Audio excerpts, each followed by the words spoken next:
bringing you inside the USL Championship and League One. Segmer's got there. Marquinhos! He's been knocking on the door.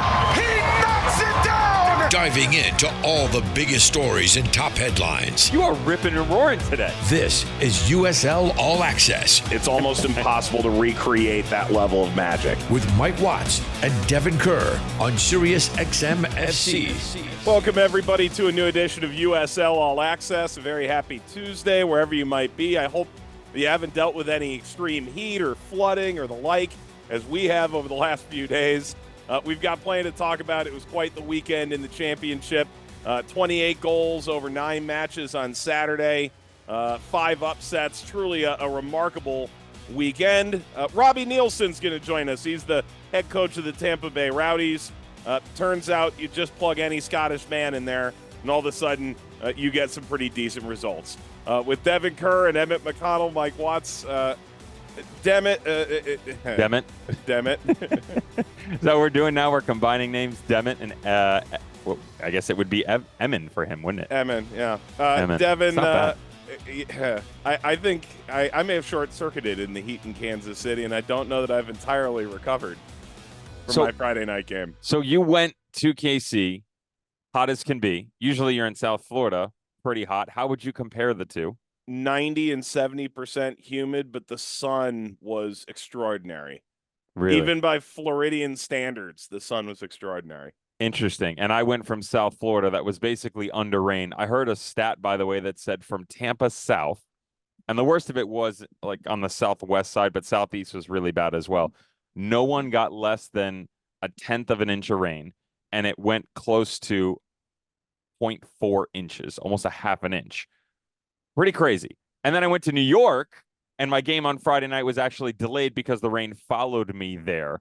So that wasn't that enjoyable. I did hear an interesting story, though, speaking of Kansas City. My play-by-play for my MLS games, his name is Nate Bukaty. He is the longtime Sporting Kansas City play-by-play who has then joined the Apple family. And he told me a funny story about Ilie Sanchez. Ilie used to be their number 6. He's a great player, now plays with LAFC. And he stays in touch with him. So we're comparing environments here, heat being one of the things, sun and sunsets specifically being the other. They got into a text conversation recently, and Nate was asking Ilie about what it was like late in the day. Sun rises in the east, sets in the west. It must be beautiful. Ilie said, no, in fact, the sunsets in Kansas City are the most beautiful he's seen it anywhere in the world, which I started laughing and I started mocking the situation, to which Nate then said, no, actually, a lot of professional photographers come to the area because with everything that's going on weather-wise, the landscapes and everything, apparently it creates this unique color palette. Who knew, right?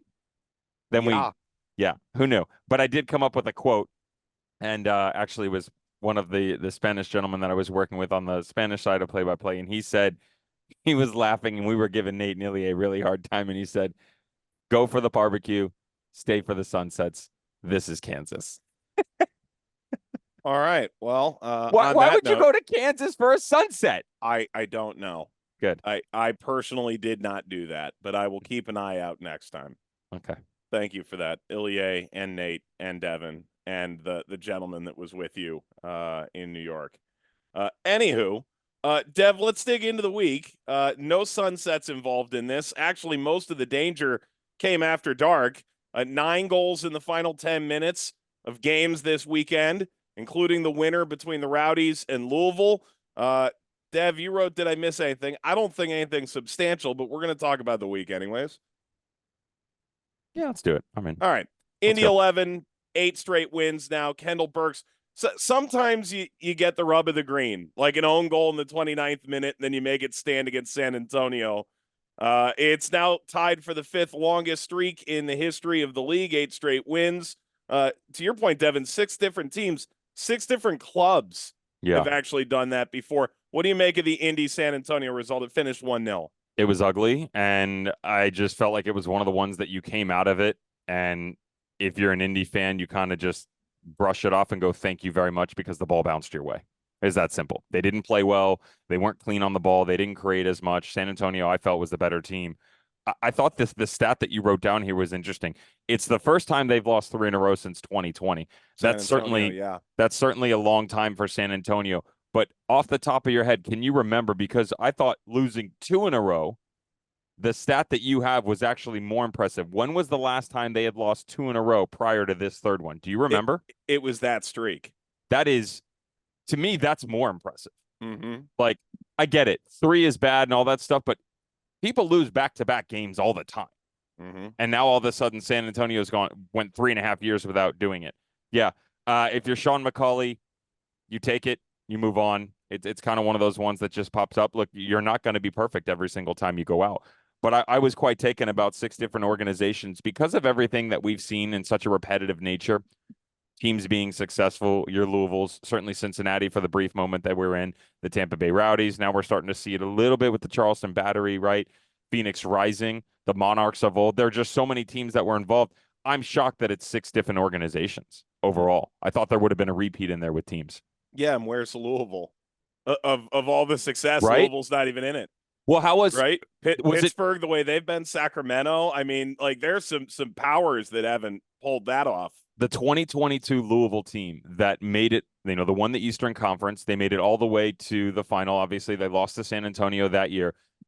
That was the team that struggled down the stretch of games. They would concede late in weird fashion or just before halftime. But, and I don't remember off the top of my head, I do apologize. I didn't know the conversation was going to go this way. Do you remember Louisville at one point in time? We kind of looked and we're like, wow, they hadn't had the 1 seed. Right. I was shocked by that. They've never won the Shield. Shocked by that. Shocked. Yep. Right? The titles, the Eastern Conference titles, never won the 1 seed. But they are in position to do it right now. We'll chat about that coming up a little bit as well. But really, the result of the weekend had to be Tampa Bay and Louisville.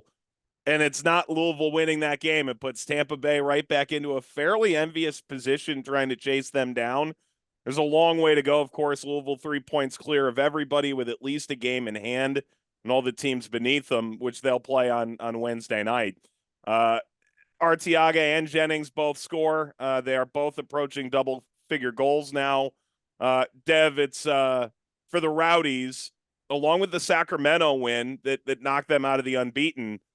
Those are probably the 2 results of the season for anybody, much less, by one team. There have been 3 losses between Sacramento and Louisville all year, and 2 of those are at the hands of the Rowdies. 100% agree with you. I did have a question. Did you watch the match? I've watched highlights. Okay. So I've kind of thought about this through my head as I've gone back, and I've watched it twice now because I was very intrigued by the game. Watched it once on the plane ride home, and then, I watched the next 60 minutes this morning again, kind of breaking some of it down. I still haven't decided if Tampa were that good in the first half or Louisville just stumbled that bad out of the blocks. Because the turnaround into the second half, Louisville were freaking incredible. Like lights out. You look at Danny Cruz's comments after the game, and you'd be led to believe that he felt it was more the former than the latter. Okay. Got it. I think he speaks to how great a response it was. Obviously, you agree with that sentiment. They did make 3 changes at halftime. Yeah. They brought on McCabe for Serrano, and then both wingbacks got lifted. So they brought in Jansen Wilson and Amadou Dia. Well, I thought they struggled with the width of the game overall, and it's kind of weird that the balance. It seems like it's one grouping or the other. It's not necessarily the mix of the 2 that enables Louisville to have success on the width. But listen, credit to the Tampa Bay Rowdies. Started really well, regardless of Louisville's form in the game. Started really well. Certainly finished well. I am blown away by some of the numbers. I didn't even think about it until I went and looked up at the goals because I know that Cal Jennings and Arteaga have been playing well, but just the burst that has been the past couple of weeks. And I wanted to run something by you here. So they both score on the weekend. That's now the 9th on the season for Arteaga. That's the 9th for Cal Jennings. 0.65 goals per game for Arteaga, 0.64 for Cal Jennings. Why am I telling you this? Well, I'm telling you this because if you span that over 34 games, which they are on pace to play right now, that would put them each at 21.76 goals. That's 43 overall in the aggregate.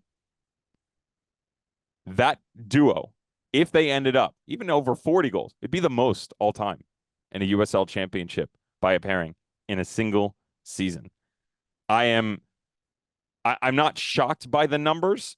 I'm a little bit surprised that it has happened this early, to be honest. And I just think it's a true testament to what's going on there in Tampa, how they've been able to get those guys on the same page. Cal Jennings, we've never questioned what his capability is, but he gives you a little bit of everything, right? Like he's comfortable down in the pocket. He can stretch the back line. He's good in the air. He's got good feet. He's physical enough.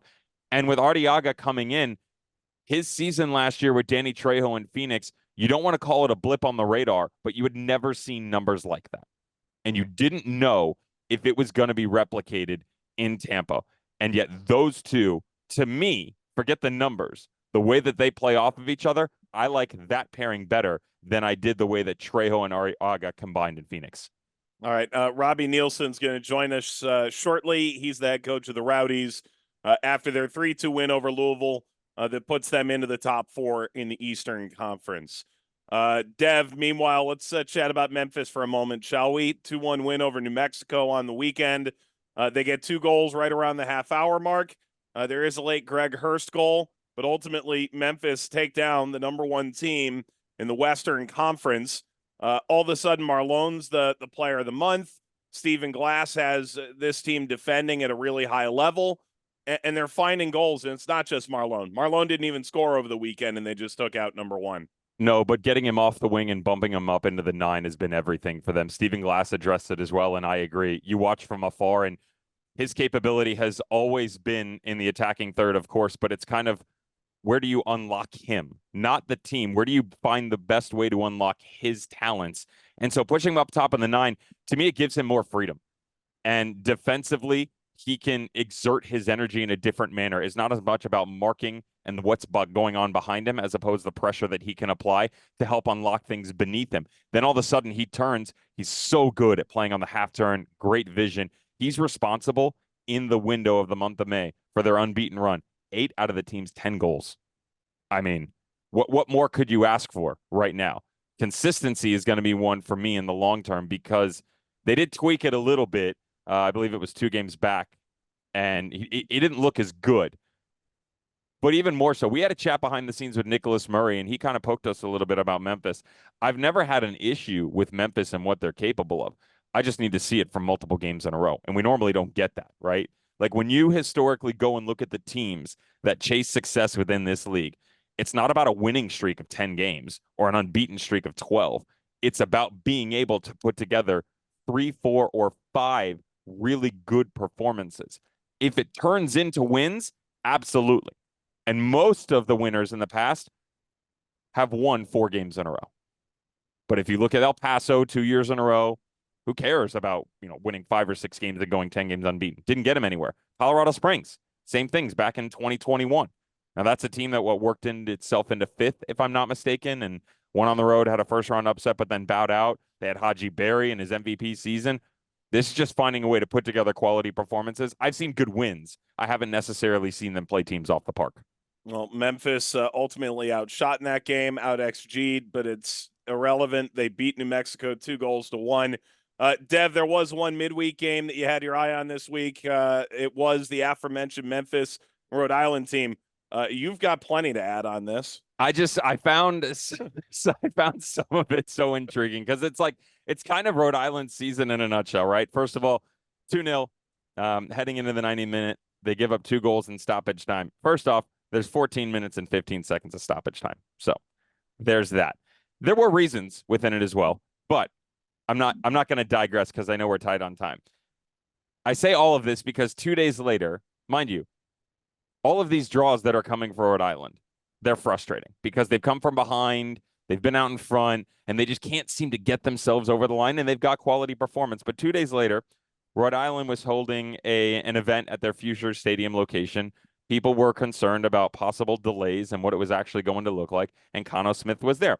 And when addressing some of the doubters, he basically looked at everyone, and I quote, and said, "I've never promised wins, but I can promise you a tie." And they've done so to the tune of 9 in the league, which is 3 more than anybody else, which is a lot of points. Sacramento just behind them. It's not bad company to be in, but never necessarily good when you're kind of down looking up at all the points that you've been dropping and chasing the playoff line. No. I feel for Kano at this point. I've spoken to him. He goes, "How many times can you beat this dead horse?" Where Truly. there's just They're not bad. They're not bad, and there's these At all. elongated 20-minute moments, generally at some point in the first half, where an opponent gets on them, or at the very end of the game, they let it slip away. They are so close, so close to being a legitimate playoff team that can make a little bit of noise. And you and I mean, I think about teams that have come in the first year and really struggled, one of which is going through their own issues right now in Miami FC. That 2020 team that came out during COVID was abominable. And watching them, you just went, yeah, this team has no clue. They have no vision. They have no idea what they're going to do. I can't make that argument for Rhode Island because they've basically done everything right. Just these tiny little moments within a match that have prohibited them from picking up those vital points. And I feel for them. I feel bad. And you know me, I'm the first one to go, that's wrong. That's bad. Throw mud at them, blah, blah, blah. I can't say it about Rhode Island because I have been impressed by their build. All right. Here's a couple of milestones and big numbers that we're looking at. Alex Tembakis, first championship goalkeeper to 200 regular season appearances. It comes in 2-1 loss with New Mexico against Memphis. Danny Vitiello's 100th regular season appearance on the weekend, 3-2 loss to Oakland. Dev, you've got where does Vitiello rank in championship lore? Where does he rank? I'm more impressed by his time in Sacramento than in Pittsburgh, even though he won the Golden Glove in Pittsburgh. Let's start there. Well, which back line was better? That's both pretty good. We'll put it this way. Are you more impressed with his time in Pittsburgh because they were more, at that point in time, defensively structured than the way that Sack plays? Okay, so I fully agree with you. I have an issue in terms of longevity. Not that he's not going to have a long career. 100 appearances is a lot. If you play your cards right as a goalkeeper, it's 3 seasons, right? Yep. So he's rattling them off left and right. I'd probably ask you to ask me again in another 2 years.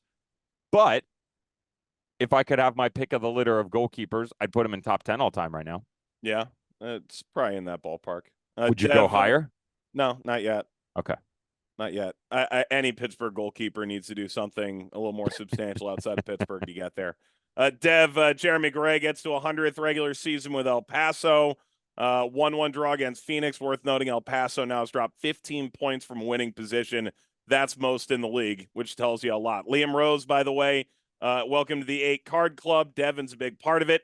In that 1-1 draw, he's going to miss the game on Wednesday night against Oakland.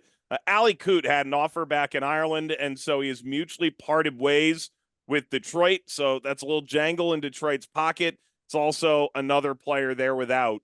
Coote had sort of been on the outs the last couple of weeks. Chase Boone, knee surgery, out indefinitely for Monterey Bay. We did also want to make mention, the USL on TUDN, up to 20 matches, including the USL Championship final this year, will air in Spanish on TUDN. It started with 2 games over the weekend, Springs and Orange County. Indy and San Antonio is a doubleheader. It picks up again next month. They've had ESPN Deportes in the past. ESPN Deportes didn't care. TUDN, in terms of its status within soccer in this country, Reach. Massive. Substantial, man. That is such a big deal, and I've been banging this drum internally for a while. If we want to be inclusive of the country speaks more than one language now, and our broadcast should too. 100% agree with you. If there are other teams, and there have been teams in the past that did Spanish, including Oakland, we need to be streaming those games as well. It cannot cost that much money to put these games in Spanish on ESPN Plus or enough. I remember talking to Oscar Jimenez about it, by the way, at the final in 2019. It was the first time that a final was on ESPN Deportes. It may have been 21 against San Antonio. Either way, for his family to be able to watch and listen in Spanish meant the world to him. We have far more resources than we did then. Let's make it a little more common. All right, when we come back, Robbie Nielsen is the head coach of the Rowdies. He's going to join us on the other side of the break right here on USL All Access. Let's get back to USL All Access on SiriusXM FC with Mike Watts and Devon Kerr. Welcome back to USL All Access on this Tuesday evening with Devon Kerr and Emmett McConnell at the controls. Mike Watts. Look, the Rowdies coming off one of the bigger results of the entire season, but they've been playing well for quite a while, gotten a deserved reputation on this show for many years, and it's only continued. The Rowdies' 43-year-old manager is Robbie Neilson, over 200 games as a player at Hearts, many more elsewhere, over 200 games as a manager at Hearts, including winning the Scottish Championship twice. Signed a multi-year deal in November to ultimately replace fellow Scotsman Neill Collins, and the Rowdies are sitting right at that top 4 in the Eastern Conference now. Robbie joins us on the show. Robbie, welcome to All Access. Welcome to America. We haven't had the chance to speak yet. It's an honor. Thanks for having us, guys. It's a pleasure to be here. Thank you. 8 months is a long time. You signed that deal about 8 months ago this week. You're near the midway point of the season. As you look back on what you've gone through, the trials, tribulations, successes, what didn't you know that you wish you had known about the job, about the Rowdies, about Tampa Bay, about America, about the league? I mean, is there anything where you kind of look back and go, well, that would have been good to know when we started? Obviously, when I signed, I think it was kind of November time, so it took me 2.5 months to get my visa, which was probably the most frustrating thing to get over. So it wasn't until kind of mid-January before I could get into the country to actually, start dealing with the players and with the staff. So that was probably the first issue. But other than that, it's been great. Soccer's soccer, or football's football, as we call it in Europe. So, it's just about, getting a good group of players, getting a structure to play within, and then having that consistency to go and do it. This show is ambivalent. You can call it football if you want. We're fine with it. This isn't a Europe or an America thing. This comes from a satellite. Robbie, we mentioned the 3-2 win over Louisville in our first segment and at the outset here. Late game winner from Rivera. That's been, I think, the preeminent rivalry in USL for the last half decade. Did you feel the importance of that game leading in to the supporters, to the team? There's been a lot of changes between the two over the years, and yet it still felt like a classic to me. Yeah, obviously in the build up to the game, we'd spoken about that. Historically, I didn't know about the kind of rivalry that was there, but having watched Louisville, you can tell that they're one of the top teams within the league. A great structure, they've got a great stadium. So for us, it was it was a kind of derby side of it, but the biggest thing for us was because they had a 10-point lead on us. We had to make sure we had to win the game to try and get that down, because we want to be at the top end of the league. We want to try to win the league, and to do that, we need to make sure we're close to them. So that was probably the biggest driving factor for us, was making sure that when we come out of the game on Saturday, it's a 7-point gap and we can start hunting them down. Coach, you talked earlier about how you were named in early November, and it took a little bit of time, right, to get yourself to the States. It's that simple, getting the visa. I'm curious, within the build, Nico Castillo, certainly head of soccer operations for the Tampa Bay Rowdies, for people that don't know, certainly well acclimatized with the USL Championship, but not being here is one thing. Not even knowing the league is a different convo. It's not like you had been here and left and trying to make your way back. How'd you guys go about your roster build? Obviously, certain pieces in place, but then also, what were you going to attack in the time before the season started? Yeah, I think I had to lean on Nico heavily, to be honest with you, and the rest of the staff. Nico's got great experience within the league, but also I had Nicky Law, who's been out here for a number of years, Russell Sterling as well, and Stuart Dobson. So that the coaches in the background were leaned on heavily. I had an idea of how I wanted to play, altered it a little bit once we got in and saw the group, and it was just a case of trying to find players that would fit into these areas. And I made the conscious decision to make sure that we looked at guys that had been in the league previously and been successful in the league, because I didn't want to go back to Europe and bring guys in when I didn't really know what was required. So I think that now I've been in for a while, probably the start of next season we'll maybe look to bring some different players in, maybe from back over in Europe, but still relying heavily on the American players. How about since you've been here? 14 games, obviously a couple of months underneath your belt. You're learning the travel, you're learning the cities, the players. But in terms of the players outside of your organization and the other teams, How does one go about learning this league? Because it is so expansive, and it's one thing to scout one team and your opponent on the weekend. It's another to understand everything that's going on around you. Yeah, obviously it's a huge league, you know, and every team's got quite a big squad as well, 23, 24 players. So from my perspective, it's just looking about the next game, you know, and making sure I know all the players within that group that we're playing against. And then just as the league progresses, you get an idea of who the good players are and who the players will maybe look to target next January. But it's definitely been an eye-opener. I think that the biggest difficulty for me has been the travel and also the change of surfaces that we have here, which makes it really difficult. You know, you get to certain games and you can't really play football on the pitches, so you have to find a different way of playing. And I think when you look at historically over the data with the away teams, you know, very few of them win when they're away from home because of the travel, because of the surfaces, the climate and things like that, which is something that we've been trying to change. Let's talk about playing a different way. While certainly the style doesn't have to change, you lose Forrest Lasso in about mid-May against Tulsa. Club captain, club great. He's seen a lot of success. Obviously, had just come back to the USL Championship. You don't have to change everything, but how did that impact you guys overall in losing him? And maybe what sort of tweaks did you have to make in order to maybe recreate some of what he brings to the field in another manner? Yeah, obviously, it's been a big loss to us, not just on the pitch, but also off it. You know, he's a leader, he's a big character prior to the games.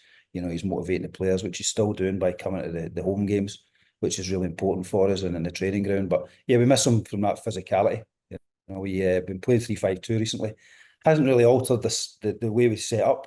You know, we've just moved Docker into that central area, and Joma's come into previously been in the right of the three.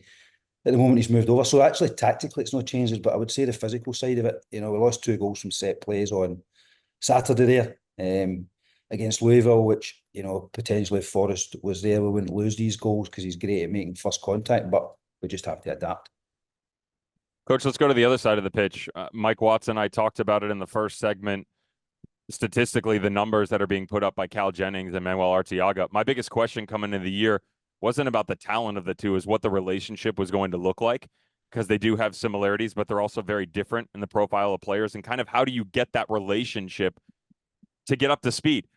Well, apparently they didn't need that memo because it's come right out of the gate and they're turning in goals and assists left and right. What have you seen from them that has made them so successful in this, first 40% of the season? Yeah, well, firstly, when I first came in, the plan was to play 3-4-3, you know, and I would kind of rotate those two within the main striker position. But, you know, after a week or two within pre-season, I realised that they've both got great qualities and I think they both can play beside each other. So we decided to change to a 3-5-2 to get the two of them up top in their preferred position. You know, and I think the two of them are different styles. You know, Manuel brings the physicality and can link the game, you know, if we need to go direct into him, whereas Cal's more of the threat in behind. So we have, you know, it's almost like the old style, you know, striker combination, the big and the small one, you know, so the one that can use the physicality and, you know, get us up the pitch if need be, and another one that can go in behind. So I think they complement each other really well. Robbie Neilson joining us. He's the head coach of the Tampa Bay Rowdies, coming off a win against Louisville, continuing their rise up the table. So you come in, arrive in January because of the visa issues. You speak to the tactical evolution that you have to make based on the personnel that you have. This is a multi-year project just based on the contract that you signed at the beginning. Obviously, as we know, upward mobility is always a thing. But as you look at progressing this, what's the next evolution for you, whether it be taking advantage of the summer transfer window, looking forward to January? What are the things that you think you can add to this and continue to progress, either by bringing guys in that might fit or continuing to press forward with the guys you have? Yeah, I think it's similar to the January window when I came in. It's, you know, it's a gradual evolution, really. You know, I think Neill Collins was in previously and did a great job, obviously moved over to Barnsley, and it was a case of not reinventing the wheel, just try to add bits to it. I think that'll be the same going forward in the next window. The key one for us is really trying to get, you know, some younger players coming through.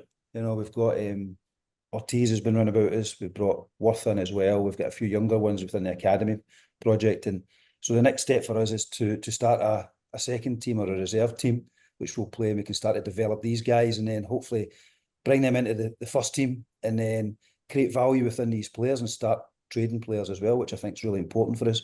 but giving the local Tampa, Florida kids an opportunity to progress. Because at the moment, other than Miami and Orlando, they don't really have a pathway other than going to college. We want us to be the pathway for the kids coming through.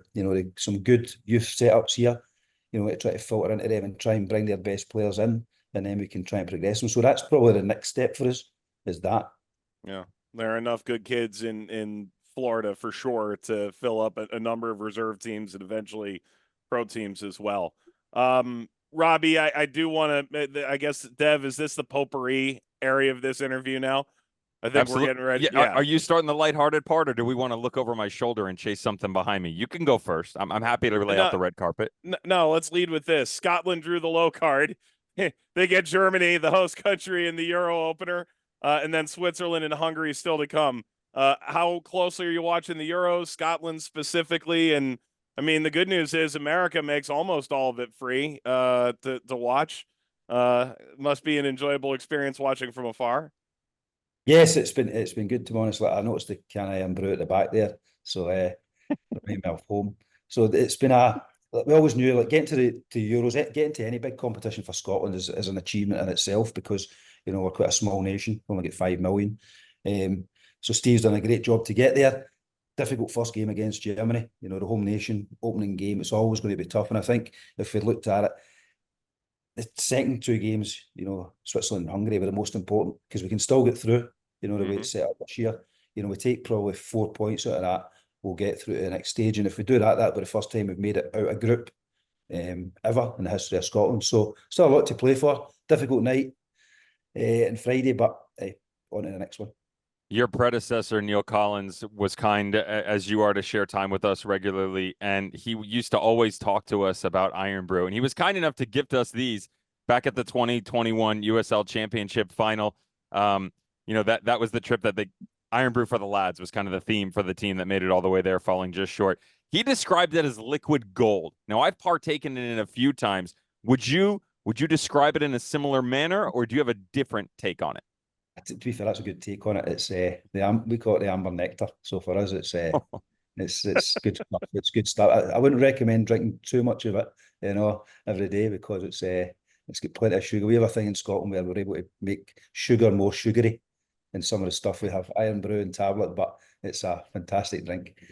I was at a pub in New York a couple of weeks ago. Of course, not partaking in anything on the alcoholic side of things. Only normal drinks at home, kids. I had a Guinness, and the bartender was Scottish, and she gave me a syrup that apparently is a common thing, and it's like a blackcurrant syrup that goes in the Guinness. I'm assuming this is a local thing, and it's delightful as well. Yeah, it's a Guinness and blackcurrant. Yeah, so again, it's just like making that sugary as well. We're not the healthiest of nations. So good. Let's talk about the health of this league before we get out of here, Coach. Thank you so much, as always, for joining us. You talked about the progression of the team. How about the league, the USL Championship in general, from what you've taken in so far? Do you feel like there's anything in the near future, little steps, big steps, that you feel like could be applied to the league to kind of make it more known around the world, or make it unique in a different fashion than MLS? Yeah, I think, like, having been over, I think there's a huge opportunity here within the league. I know there's potentially talk in the background about getting promotion and relegation between the leagues. I think that, from what I've seen in the 4, 5, 6 months that I've been here, I think that there's quite a big divide within the clubs within the league as well. Where it splits into, 2-12s or whatever it is, to make it like a top end and a second division, and then have promotion and relegation within it. Because, I think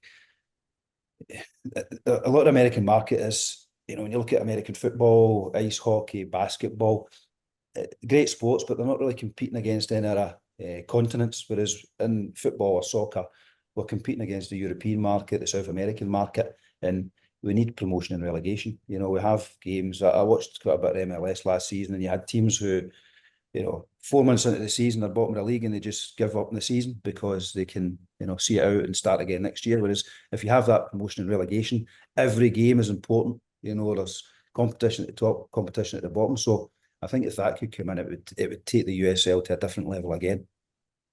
Awesome. I think you've got some nods of agreement here. Robbie, appreciate the time. He's the head coach of the Tampa Bay Rowdies. Robbie Neilson, miss any part of the interview. It's available tomorrow on the USL YouTube page. It's also available on the SiriusXM app. Continued success to you and the guys. Congratulations on the win last week, and looking forward to speaking with you many, many times coming up. Thanks, guys. Enjoyed it. Have a good day. Take care. Back in a moment on USL All Access. Giving insight to all the biggest moments in Championship and League One. This is USL All Access on SiriusXM FC with Mike Watts and Devon Kerr. Welcome back to USL All Access on this Tuesday evening. Devon Kerr is alongside. Emmett is at the controls. Mike as well. Let's dig into some other results from the weekend. Let's start with League One. It's worth noticing that they were, in fact, on ESPN2. I love that it was Josh Eastern's first game replayed. The first game that he called in League One, South Georgia Tormenta in Madison. He got to call it on national TV with Ricky Lopez-Espin. Regrettably, there were only 4 shots on target, and it finished 0-0. So, hands up emojis. But 0-0, great crowd, fun watch.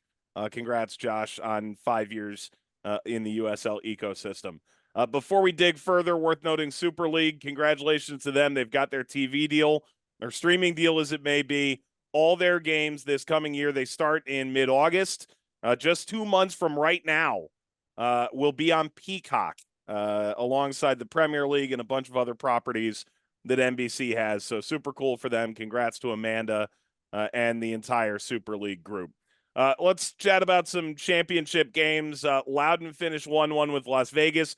We talked about our excitement about that game a little bit. 4 unbeaten now for Loudoun is their longest streak since the end of 2019 into the start of 2020, if you can believe it. There were a remarkable over 4 XG in that game, and yet it finishes 1-1. Ganna in the second minute, and then McCabe a screamer in the 52nd. Also up in the mid-Atlantic to Northeast region, Hartford and Pittsburgh, 2-0 to Hartford. First Hartford win in the series in 8 games going back to the end of September of 2020. That was to win their group in the COVID season, if you remember. The Hounds have now failed to win their last 6 games. Also, North Carolina 2-0 over Monterey Bay. Carlos Guzman got sent off 32nd minute shortly after Olex Anderson's 28th minute go-ahead, and then Rafa Menzigan hits a penalty that was pursuant to that red card in the 34th. Dev, Oakland and Sacramento was quite the barn burner. 3-2. Lindo Mfeka grabs a couple of goals. The winner comes from former Hartford player who's really found his stride now in Jasil Cedeno just after the hour mark. If you're Oakland, you're flying at the moment, and finally, after 5 games winless against your NorCal rival Sacramento, you've taken one against a team that had only lost once previously the whole season. So there's a couple of different things for me here on why things have turned around in Oakland. First of all, regardless of manager, anytime there's a change with an organization and it is a new person coming in, new coach, new ideas from a sporting director, technical director, president, there's always going to be change that you're going to go, wow, great. This is fresh. It's vibrant. How does that impact you overall? Gavin Glinton has got these guys with a ridiculous amount of confidence, and it's not just because of the new coach. It's not just because they're winning. Winning helps. Winning solves everything, as any manager will tell you. For the most part, I just see guys being more ambitious within their play. They're cleaner on the ball. I think Camden Riley in the midfield has been incredible. Jasil Cedeno, you talked about, MVP over the past couple of games. This kid can do no wrong. Every single time he touches the ball, it looks like he's going to take on the entire team. The move by Johnny Rodriguez into the 9 is an interesting one. I've always liked him better out on the wing, Mike, but I do like his energy up top in the 9 by himself. The ability to chase. Some of it's similar to Marlon in Memphis, to be honest. Now, Marlon is more of a technical player, but Johnny can still give you that ability in the box, ball served in, vertically go up and get it, and his speed is everything. The confidence that they have, Paul Blanchette was playing well prior. Obviously, he's unavailable, and they brought that young man in. He's doing fine. Justin Rasmussen's played really well outside. It seems like any single player who needed a little bit of a nudge, all of a sudden, is playing at an all-league level. I love watching them right now. I think Gavin's done a great job there. Yep. So 4 wins out of 5 for Oakland. Sacramento, concern or no? No, I'm not concerned. Listen, the Ross of the Ross of Lolo. See, you got the Emmett Devon thing from segment 1 wrapped up Yep. in my brain. Mm-hmm. The loss of Roro Lopez. We said that you would get the addition of Justin Portillo. Okay, great. It's going to be a different look. The attacking side is going to be an interesting one. You get Trevor Ammon back, so that's great. You know, it's the first time that he had a goal, and it just so happens that he bagged 2 since May 11th. The idea of bringing him in this year wasn't to be the number 1 striker. It just turned out that he found form early. Sustainability from him now is beyond important because Kieran Phillips is going to be able to tickle the nylon. I don't have a question about that, but getting the 2 of them is going to be everything. They'd never really had 1, and now we're being a little bit greedy asking for 2.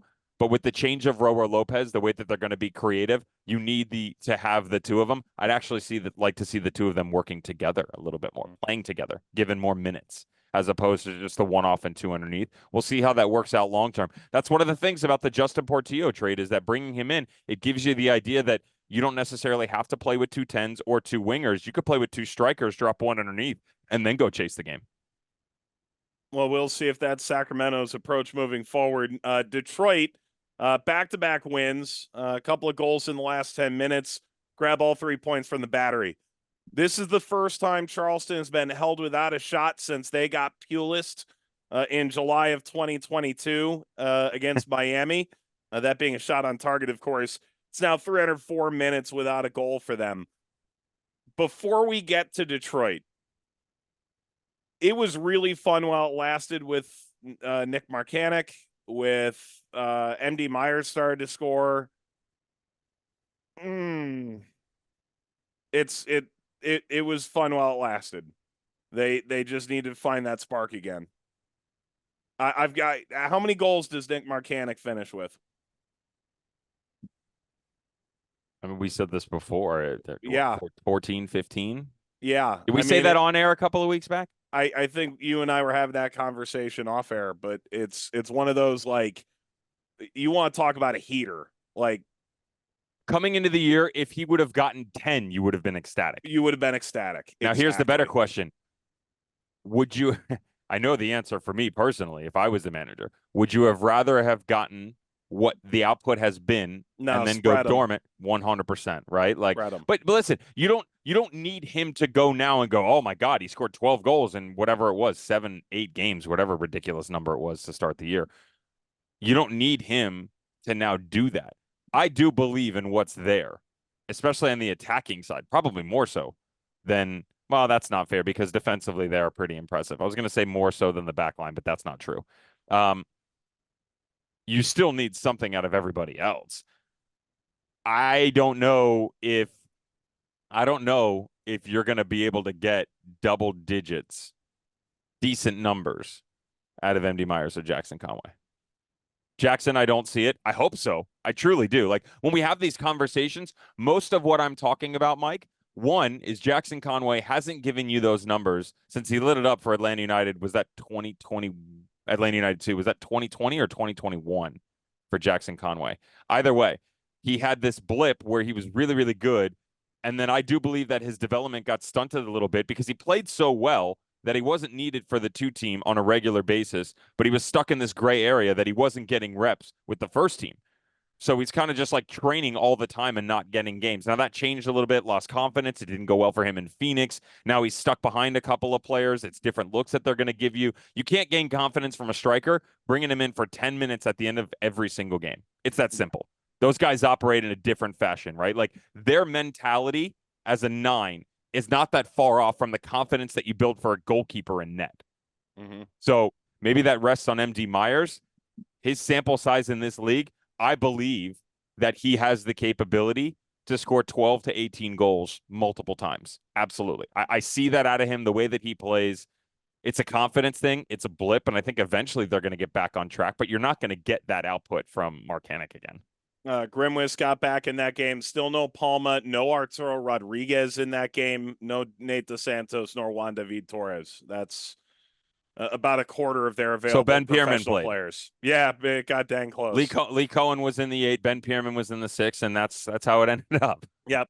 Also, not a ton of time here, but Elvis Amo, that's a big return for Detroit. Yeah, listen, if you remember, we had Phoenix Indy on the 6th, and then we had Phoenix Indy. We had Louisville Indy on the 6th or 8th of April, whatever it was, on Big CBS. Apologies, too many games between now and then. Second one was the Battery Louisville game, and we talked about it at halftime. I said, listen, there's no question in Detroit that those guys, especially at home, are almost impenetrable. Now, they started leaking some goals. They started chasing the game a little bit. They opened themselves up.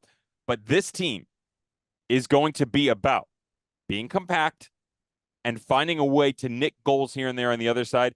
Elvis Amo is everything. Everything to this team. His injury taking him away, it removed their ability to have any sort of regular reference point on the attacking side of things. I went and looked. They were 1-3-2 without him, okay? When he started the season, forget his goal output, just the presence of mind of what you have out of this 9 that is constantly a threat up top unlocks opportunities underneath. On April 6th, he gets hurt, okay? He played 27 minutes, picked up his second goal of the season. That was that. It was a stretch of games that we saw them win 5 straight in league play. And 6 in all competitions when you include the U.S. Open Cup. Since then, they went 1-3-2 without him. They averaged half a goal less per game when you win in the aggregate. His pressure, his size, his frame, his intensity is everything. If they can find a way to keep him healthy and on the field, that team will have the ability to unlock options. If they do not, this is a team that quickly is going to continue to drop down the table. All right, meanwhile, Colorado Springs flies up the table. It's now 8 unbeaten for them, longest in club history, 4-2 win over Orange County. Sophian Jafal mutually agrees to part ways with OCSC, so that's a loss for them. They're very banged up. They have 4 academy players on their bench in their 18 last game. Switchbacks have now moved to 4th in the West after starting with 5 straight losses and 6 without a win. When we come back, we tell you about the very extensive national TV slate for this coming week in USL Championship. It's next on USL All Access. You're listening to USL All Access on SiriusXM FC. Here are your hosts, Mike Watts and Devon Kerr. Welcome back to USL All Access on this Tuesday evening. Miss any part of the show, available tomorrow on the USL YouTube page or right here on the SiriusXM app. All right, there are 3 national TV games this week. Wednesday, CBS Sports Network, including the next 3 Wednesdays, believe it or not. Pittsburgh hosts Louisville. 7:30 p.m. Eastern time. Louisville's win streak, unbeaten streak is snapped. They're still 3 points up, a game in hand on Charleston and Indy in the East. Pittsburgh, worst run they've had in years. They're sitting 10th. They're now 3 points beneath the playoff line in North Carolina, 4 points off of 7th and 6th with Birmingham and Loudoun. Saturday, it's an ESPN2 doubleheader. Monterey Bay and Oakland, 6 p.m. Eastern time. Tom Dwyer's back on your national TV slate. Carlos Guzman sent off for Monterey Bay. That's another problem at center back for Frank Yallop. Oakland obviously on fire, as we discussed earlier in the show. And then it's the final rematch. Phoenix, Charleston. This will be out in the desert, 10:30 p.m. Eastern time. Dev, that might be the best final we've called together. Regrettably, we don't get to call any of these 3 together. I've got Marion Crowder with me for the trio. Looking forward to working with her in your absence. But, I mean, Phoenix, Charleston, come on. Come on. Has to be the one. Yeah, I'm with you. Now, question, is it the best final because of how we performed or just the game overall? I hate how I called the final penalty of that because it made it sound Garrett like Dotson. I was saying it made it sound like I was saying no, as in no, Phoenix won. It was no, the penalty was missed. Phoenix won. And that is the only final call that's ever haunted me. Well, the haunt continues over for Phoenix because basically since that title night, they've really struggled in the attacking side of the ball, and I can't figure out, man, chance creation for me, whether it's a tactical change and dropping into a 4, trying to get their outside backs higher, relying more on the 2-man back line as they advance, Fede Varela in the 10, Panos Amarakis, like, I can't figure it out, honestly. It's just a level of quality that is vastly different than what we have seen from them. Patterns of play, execution. There's not a lot more to say than talent and get it together. I still believe in that locker room. I still believe that guys that are there. Charleston, get healthy, get the guys on. Still one of the best teams in the league. Though I'm sure you're backtracking a little bit about a month prior when you said it was a far cry, or they were miles from the next team. I said that last week. Oh, I'm going to eat that all year. Dev, did you learn anything from this show? I learned that it is possible to share the love of Scotland for more than one manager. That's true, and I learned that Devon's got the memory of an elephant. For Devon and Emmett, Mike, happy Beer Friday, as it might be. More dollar beer nights for Phoenix, and we're golden. Bring it in. I hear you. For Devon, Emmett, Mike, we'll talk to you next Tuesday night, everybody. Enjoy the games this week. So long. This is USL All Access. If you missed any portion of the program, listen back anytime on the SXM app.